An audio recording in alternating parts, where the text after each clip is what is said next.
Astral Aegis, written by Sylvac. Chapter 3.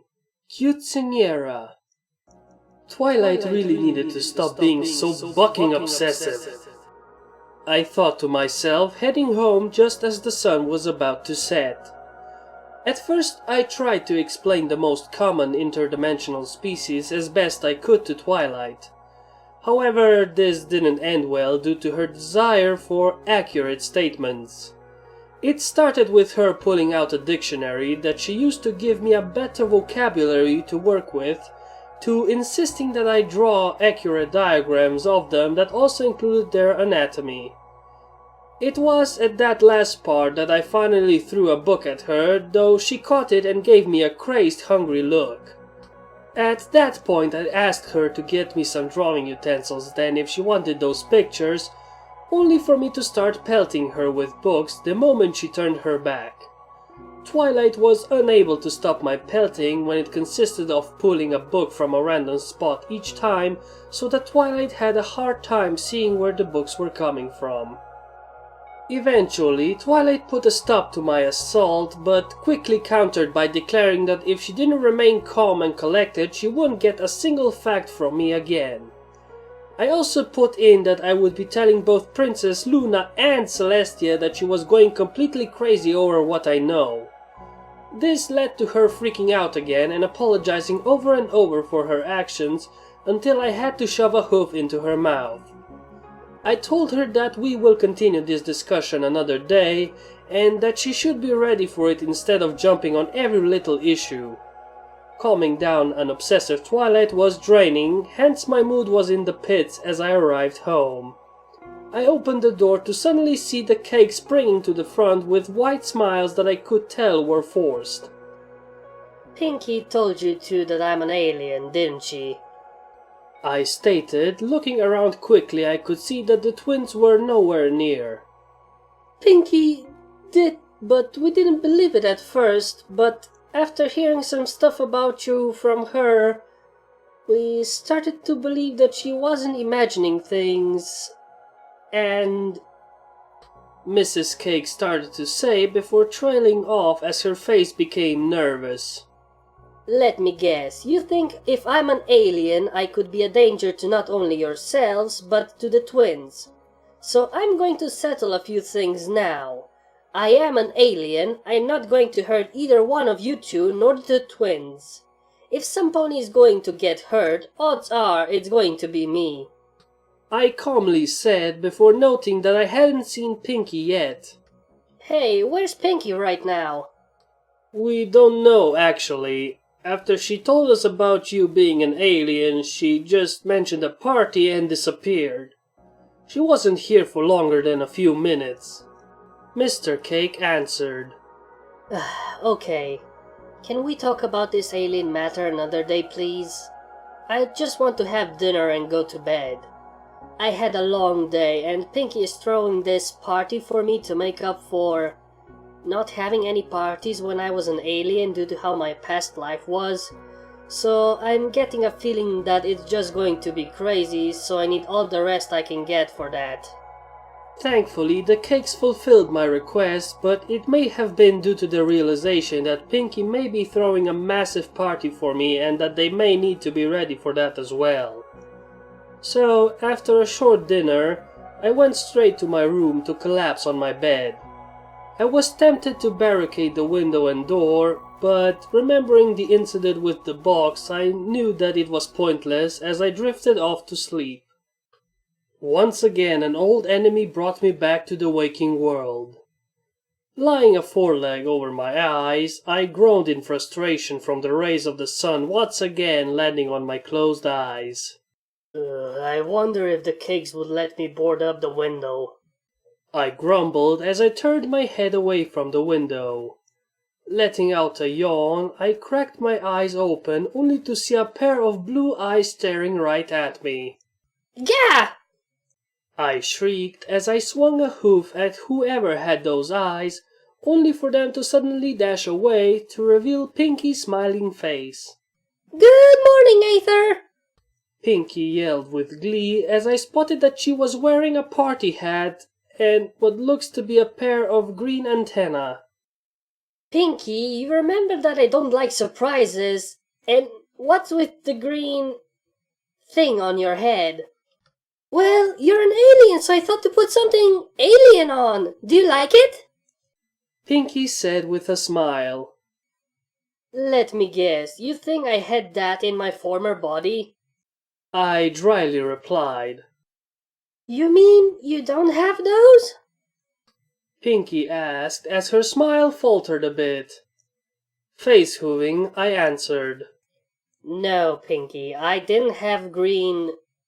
whatever that thing is called here. A few aliens might, but I didn't. Grinning sheepishly, Pinky tossed away the antenna as she grabbed me. Time for you to enjoy your Cute-ceañera! Wait, what are you doing? I squealed as Pinky opened my window before jumping out, bringing me along for the ride. I shrieked in shock as we fell from the second story, landing on a trampoline that caused us to, against all semblance of physics, bounce into the air even higher than before. At the height of the bounce, instead of falling, we reached a mass of balloons. Poking my head out of the balloons, I spotted that they had somehow gotten tied to Pinky's barrel as we floated towards the center of town. As we glided through the air, I could only stare at Pinky as I felt my left eye twitching constantly. She then looked down at me as she was about to say something, only to smile sheepishly as she saw my stare. Too much surprise? Pinky asked, which only got my face to twitch as well. No, I think it's just the right amount of surprise. I dryly answered as I gritted my teeth in irritation. Before either one of us could say anything further, I felt us landing on something.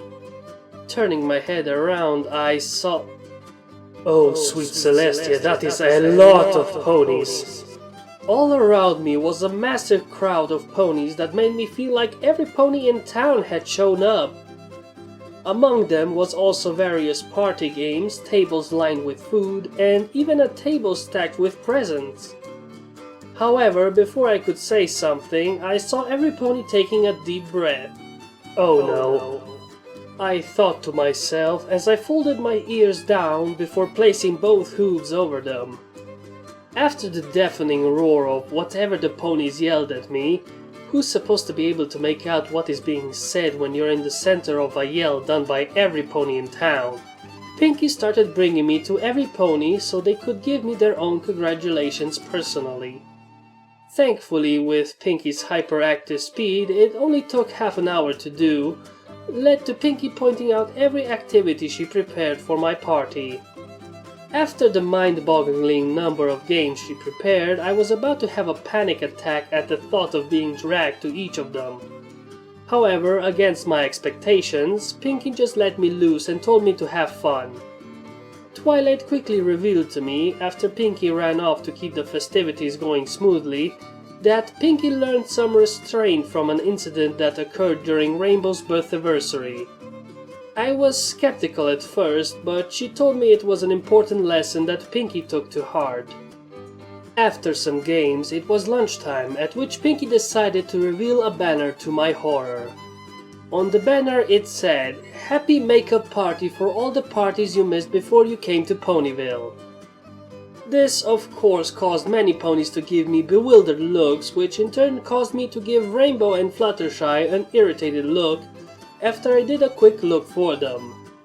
Fluttershy's eyes widened before she hid behind her mane as Rainbow averted her eyes whilst whistling some tune. Before I could approach the duo, however, Pinky presented to me one of my few weaknesses, a rather large chocolate cake. Let's just say that after the cake, some ponies began to wonder if I'm actually some long-lost relative of Pinky's.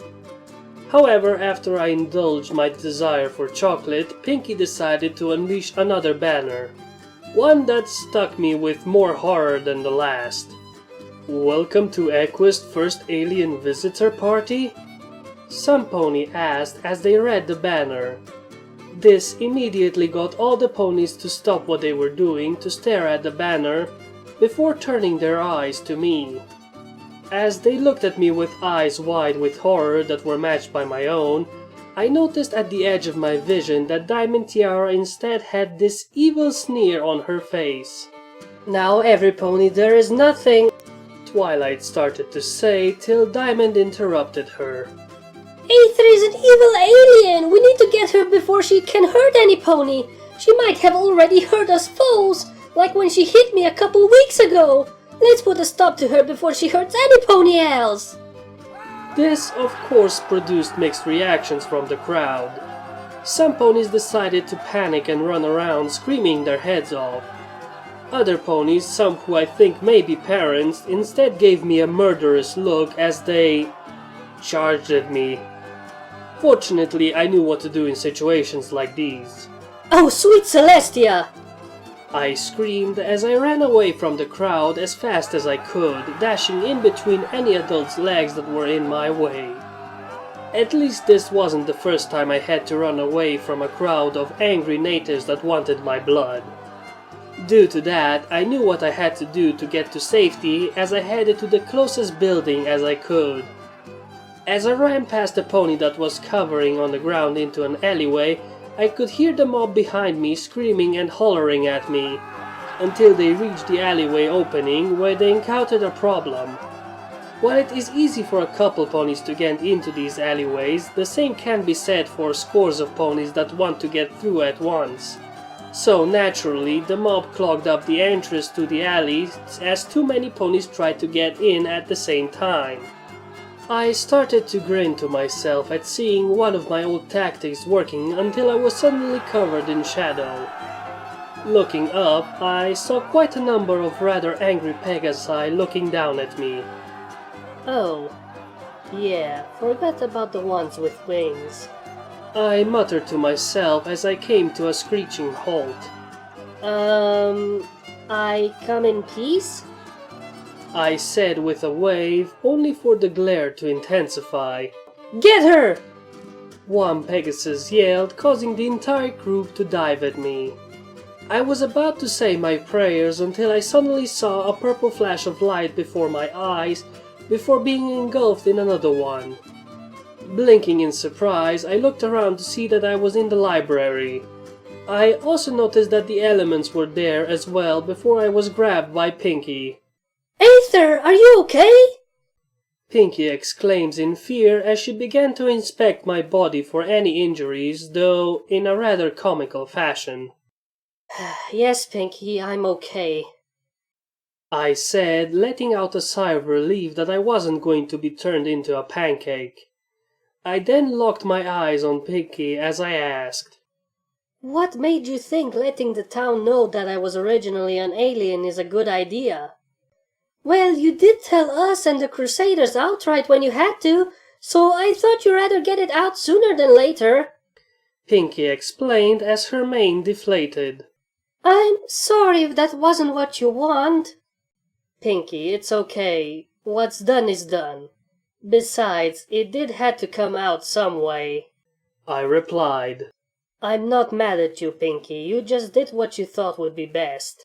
As Pinky brightened up on the fact that I wasn't mad at her, I only looked out at the window to see all the ponies running about in absolute mayhem. At that moment, I could only think of one thing. I'm going to make Diamond pay for this. Well, that surely was a turning point.